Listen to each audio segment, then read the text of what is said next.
Students, hope you are doing good. Today we are going to discuss about the last topic of chapter number 3rd, that is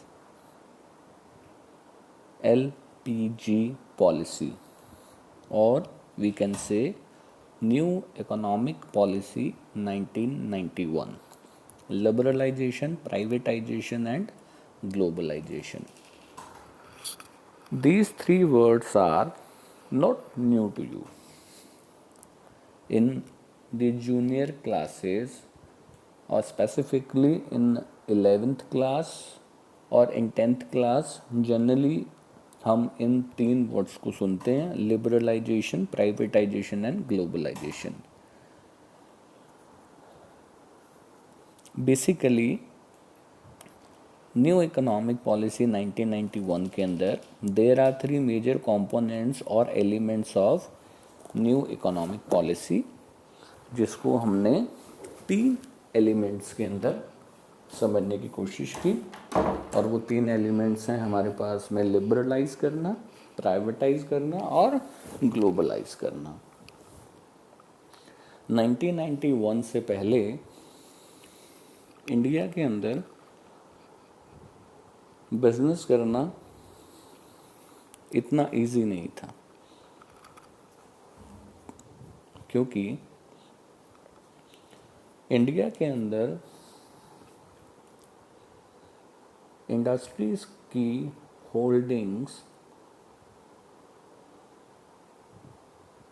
उन industrialisation या उन industrialist के पास थी जिनकी market में monopoly थी, और उन बिजनेस टाइकून्स की या लिमिटेड सेगमेंट्स ऑनर्स की मोनोपोली ख़त्म करने के लिए एक एक्ट क्रिएट किया. वो एक्ट था MRTP act, monopolies restrictive trade practice act. उस एक्ट ने इंडिया के अंदर उन बड़े बिजनेस हाउसेस की मोनोपोली या होल्डिंग आउट को ब्रेकआउट करने के लिए MRTP एक्ट को अप्लाई किया. किसने? इंडियन गवर्नमेंट ने, क्योंकि इंडियन गवर्नमेंट नहीं चाहती थी कि इनकी होल्डिंग बनी रहे और ये सेंट्रलाइज या मार्केट को अपने अकॉर्डिंग कंट्रोल कर सकें, उनको डाइवर्ट कर सकें. Then later on MRTP act के बाद, क्योंकि MRTP एक्ट के अंदर था कि 100 करोड़ से बड़ी जो कंपनी है वो बिजनेस एक्सपैंड करना चाहती हैं, तो उसके अंदर उनको गवर्नमेंट से परमिशन लेनी पड़ेगी. तो इससे हुआ ये कि जो फॉरेन कंपनीज़ हैं या जो मल्टीनेशनल कंपनीज़ हैं वो इंडिया में अपना एक्सपेंशन या बिजनेस सेटअप नहीं करना चाहती थी. तो हमने इन year 1991 we established or create a new economic policy, and in that we actually are making liberalization. Liberalization refers to end of license or quota and many more restrictions which were put on industries before 1991. So liberalisation से जो restrictions थी वो जो tariff या non tariff industries थी उनके ऊपर जो हमने रिस्ट्रिक्शंस लगा रखी थी उन रिस्ट्रिक्शंस को हटा दिया. टैक्स रेट्स या अननेसेसरी कंट्रोल को जो इकोनॉमी पे अप्लाइड थे उनको हमने हटाया, लिबरलाइज किया हमने इंपोर्ट एक्सपोर्ट प्रोसीडिंग के अंदर डॉक्यूमेंटेशन को, and easy and simplifying the procedure to attract foreign capital in India.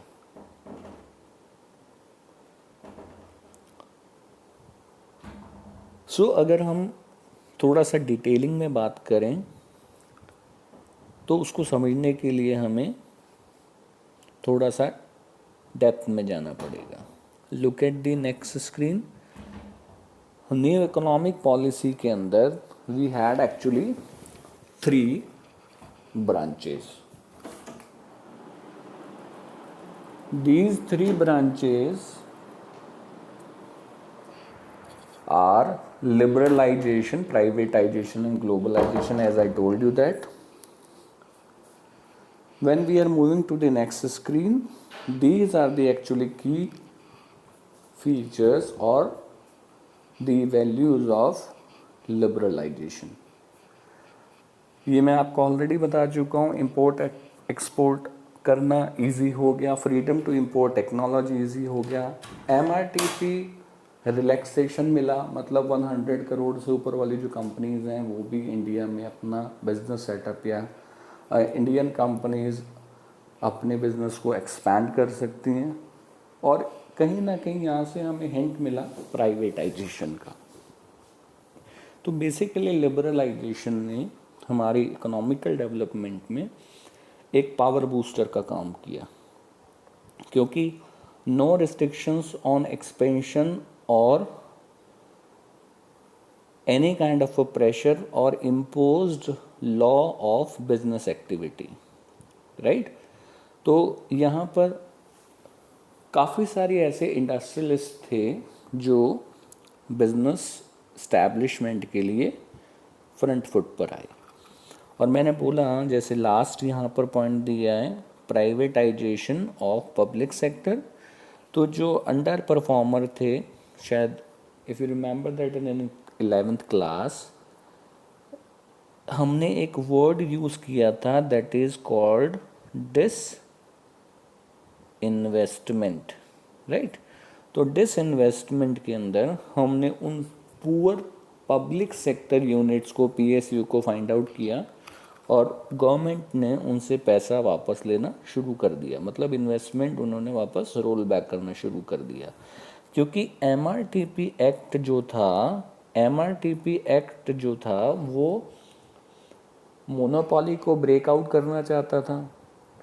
बड़ी कंपनीज़ को, यानी कि 100 करोड़ से बड़ी कंपनीज़ को अगर बिजनेस एक्सपैंड करना है तो गवर्नमेंट से परमिशन लेनी थी।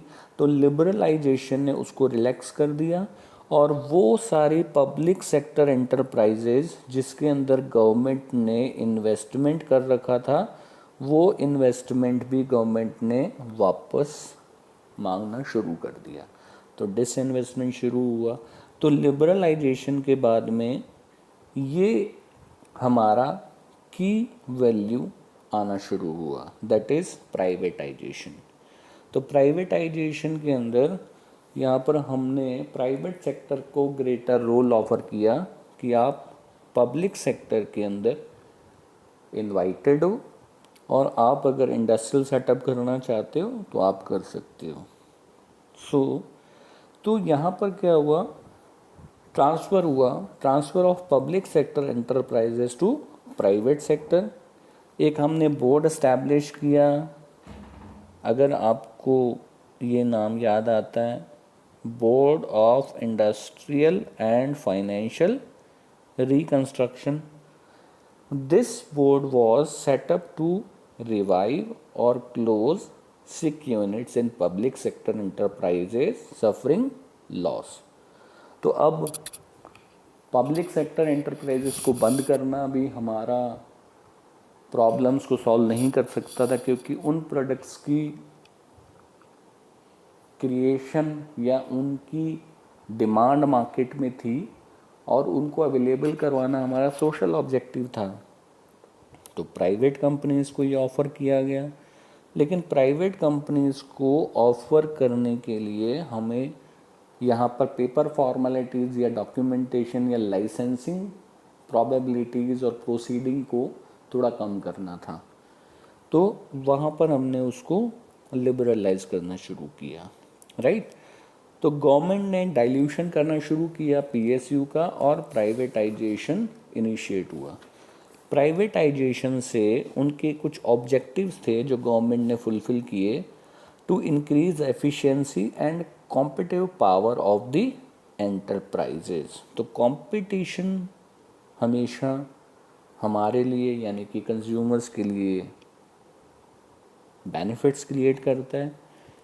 कंपटीशन से मार्केट के अंदर प्रोडक्ट्स जो हैं वो कॉम्पिटिटिव लेवल पे आना शुरू हुए।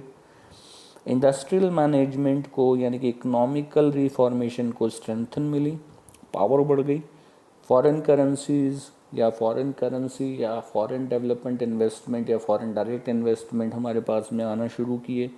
रिसोर्सेज का हम बेटर यूटिलाइजेशन करना शुरू कर चुके थे और रैपिड इंडस्ट्रियल डेवलपमेंट या ग्रोथ इंडिया में होना शुरू हुई। तो फिजिकल डिफिट्स जो थे, मतलब खर्चा ज़्यादा हो रहा है लेकिन आउटपुट कम आ रहा है, वो हमने डिफिशियंसी जो थी वो हमने सॉल्व कर दी। तो प्राइवेटाइजेशन से इंडियन गवर्नमेंट के काफ़ी सारी प्रॉब्लम्स जो हैं वो सॉल्व होना शुरू हुई। नो डाउट इसके नेगेटिव पॉइंट्स भी हैं, लेकिन we are not going to discuss it right now.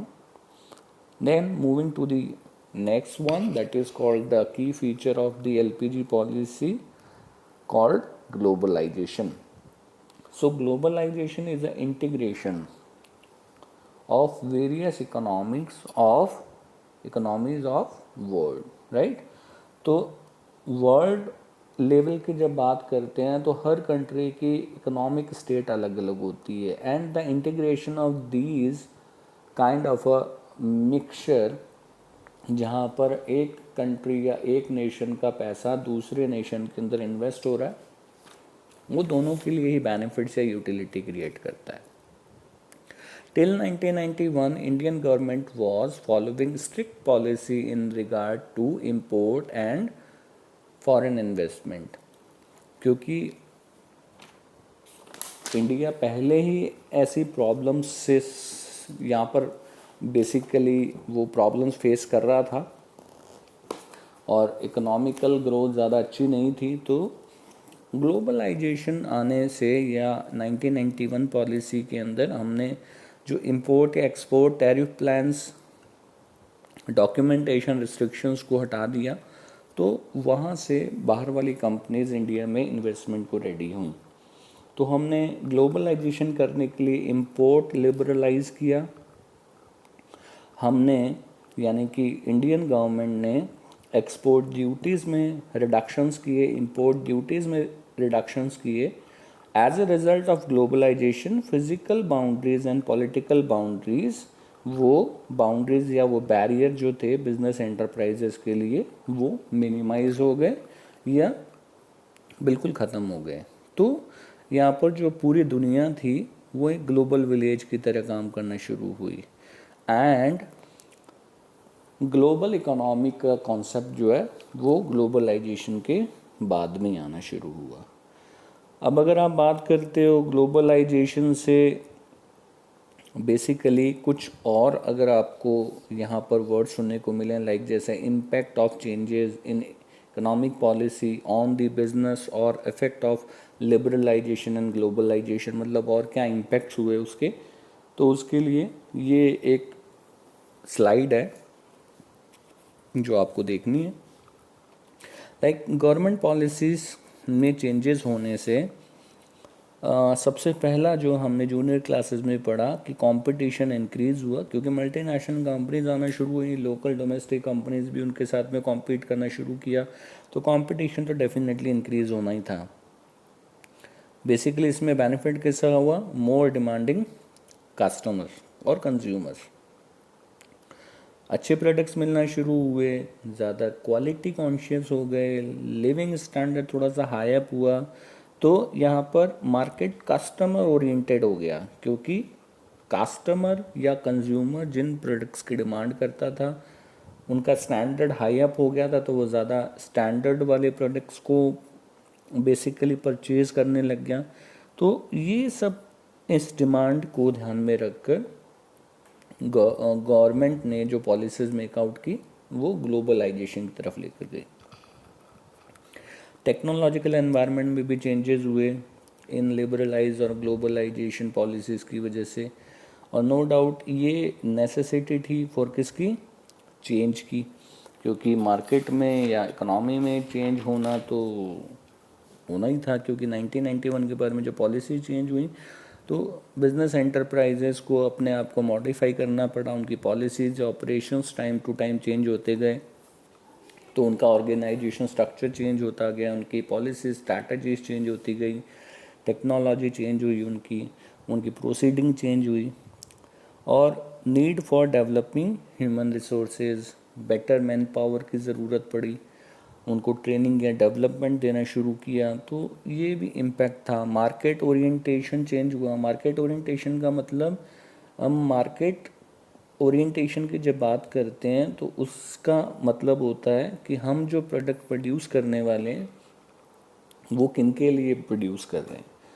पहले अगर कॉन्सेप्ट की बात करते हैं तो प्रोड्यूसर किसी भी प्रोडक्ट को ह्यूज क्वांटिटी में प्रोड्यूस करता था और वो कहता था कि मार्केट में मोनोपोली है, मैं जितना प्रोड्यूस करूँगा मार्केट में अब्जॉर्ब हो जाएगा। फिर आया प्रोडक्ट कॉन्सेप्ट, जिसमें था कि बेटर प्रोडक्ट प्रोड्यूस करेंगे तो मार्केट में बिकी जाएगा। थर्ड वन आया, वो था हमारा कंज्यूमर कॉन्सेप्ट, जो ये बोलता था कि कंज्यूमर की नीड्स या वांट्स को फाइंड आउट करो और उसके अकॉर्डिंग प्रोडक्शन करो तो मार्केट में बिकेगा। तो मार्केट ओरिएंटेशन या सेलिंग कॉन्सेप्ट चेंज हो रहा था और वो टेक्नोलॉजीज़ एडवांस हुई, एमएनसीज इंडिया में आई, तो वो उसके अकॉर्डिंग धीरे धीरे ये कॉन्सेप्ट भी मार्केट ओरिएंटेशन के चेंज होते रहे, राइट। तो loss of budgetary support to public sector जब पीएसयू थे, पब्लिक सेक्टर में डिसइन्वेस्टमेंट हो गया, तो भैया वो तो उनको जो बजट अलॉटमेंट था वो कम हो गया, तो वो तो इम्पैक्ट इनको फेस करना ही था। Then export a matter of survival. अब डोमेस्टिक कंपनीज को भी एक्सपोर्ट करना पड़ रहा, इंपोर्ट करना पड़ा, एक्सपोर्टिंग में भी इन्वॉल्व होना पड़ा, क्योंकि अगर वो कॉम्पीट करना चाहते हैं तो उनको अपने प्रोडक्ट्स को ग्लोबल मार्केट में भी एक्सपोर्ट करना ही पड़ा। Like the Indian businessman was facing global competition and the new trade policy made the external trade very liberal. As a result, to earn more foreign exchange, many Indian companies joined the export businesses. अगर example दें, like Reliance company, Videocon, MRF, CEAT tyres, आप इन companies को जब आप लेते हैं तो export market में इनका होल्डिंग आउट बहुत है। तो एक्सपोर्ट भी मैटर हो गया किसके, सर्वाइवल के लिए, क्योंकि कंपनीज़ के एक्सपेंडिचर्स बढ़ गए थे, एक्सपेंसेस बढ़ गए थे, और उन एक्सपेंसेस को मैनेज करने के लिए कंपनीज़ को एक्सपोर्ट या इंपोर्ट में भी इन्वॉल्व होना शुरू हुआ। और ग्लोबलाइजेशन ने ये बहुत 100% स्पेसिफिकली इम्पैक्ट के फॉर्म में अप्लाई किया, राइट। तो moving to the this one, तो you actually have to remember that कि there are actually 3 elements in the new economic policy, that is in 1991 doctor Manmohan Singh और नरसिम्हा राव जी ने इनको फाउंड किया था कि इस पॉलिसी को 1991 पॉलिसी को हम एग्जीक्यूट करेंगे। And there are actually 3 keywords: liberalise, privatise and globalise. Liberalise करना means removal of restrictions and hindrances or hurdles in the path of business, right। तो इंडस्ट्रियलाइजेशन ईजी हो गया था। प्राइवेटाइजेशन के अंदर पीएसयू का डिसइन्वेस्टमेंट और प्राइवेट सेक्टर कंपनीज को इनवाइट किया, और एमआरटीपी एक्ट को रिलैक्सेशन देने के बाद में बड़ी कंपनीज हुई इन्वेस्टमेंट के साथ में भी इंडियन मार्केट में, या इंडियन मार्केट या इंडियन कंपनी इंडियन मार्केट से स्विच ओवर कर सकती थी इंटरनेशनल मार्केट के अंदर। लेकिन इंटरनेशनल मार्केट में जाने के लिए हमने थर्ड स्टेप को अचीव किया, that is called globalisation. Understand. तो it is going to be a kind of कि जहाँ पर आपको एग्ज़ाम के अंदर एक क्वेश्चन हार्डली आपको एलपीजी पॉलिसी से फेस करना पड़ेगा। एमसीक्यू या आपको 1 मार्क वाले क्वेश्चन में एक आधा क्वेश्चन इसको मिल सकता है जो आपको फेस करना पड़ेगा। Nothing more important from this topic. Okay, thank you.